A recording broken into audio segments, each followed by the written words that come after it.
Hi hello বন্ধুরা, আজকে আমি দেখুন ডাঁটা, আলু, টমেটো আর এই যে চিংড়ি মাছ দিয়ে আমি ঝাল করে দেখাচ্ছি।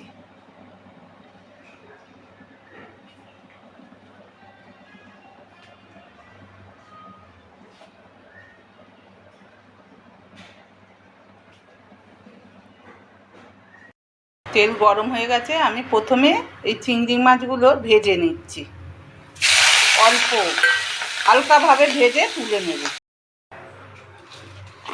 দেখুন মাছটা তুলে নিয়ে এবার অল্প করে আমি পাঁচফোড়ন দিয়ে দিচ্ছি। পাঁচফোড়নের সেন্টটা খুব সুন্দর লাগে, তাই আমি অল্প করে পাঁচফোড়ন দিয়ে দিলাম। ওতে এবার আলুটা আমি হালকাভাবে ভেজে নেব। আলুটা দিয়ে দিলাম।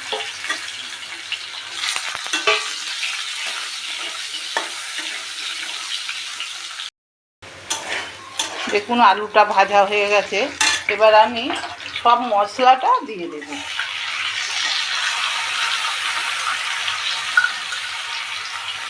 সব রকম মশলা আমি বেটে দিয়েছি, ধনে, জিরে, কাঁচা লঙ্কা, হলুদ, সব এই মশলাটা বেটে রান্না করলে খুব ভালো টেস্ট হয়।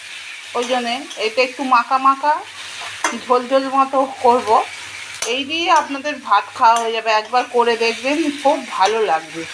এই কষার সময় আমি ডাঁটাগুলো দিয়ে দেব। ডাঁটা ভাজবো না, এই কষার সময় আমি দিয়ে দেবো। ডাঁটাগুলো দিয়ে ভালো করে কষে নিতে হবে। এতে একটু নুন দিয়ে দিতে হবে, আপনারা যে যেরকম নুন খাবেন দেবেন। আমি এরকম নুন দিলাম। নুন দিয়ে ভালো করে এটা কষে নিতে হবে। দেখুন বন্ধুরা, কষা হয়ে গেছে। এই যে কষাটা তেল ছেড়ে দিয়েছে। আমি অল্প তেলে রান্না করি এই গরমে, বেশি তেল দিই না। এবার আমি জল দিয়ে দেব, একটু করে জল দিয়ে দিলাম। এবার এইটা 10-15 মিনিট সিদ্ধ হতে দিতে হবে। 10-15 মিনিট সিদ্ধ হতে দিতে হবে। আমি এখন চাপা দিয়ে দিলাম। দেখুন ডাঁটাটা সিদ্ধ হয়ে গেছে, এবার আমি চিংড়ি মাছগুলো দিয়ে দিচ্ছি।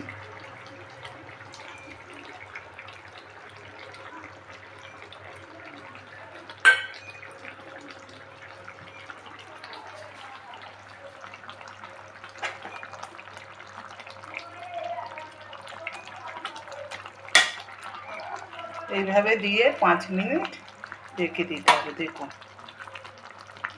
চিংড়ি মাছ ডাঁটার ঝোলটা কেমন হলো, মাখা মাখা ঝোল। এই দিয়েই ভাত খাওয়া হয়ে যাবে। আপনাদের এইভাবে একদিন করে দেখবেন, খুব ভালো লাগবে। দেখুন বন্ধুরা, এইভাবে পরিবেশন করতে হবে গরম গরম।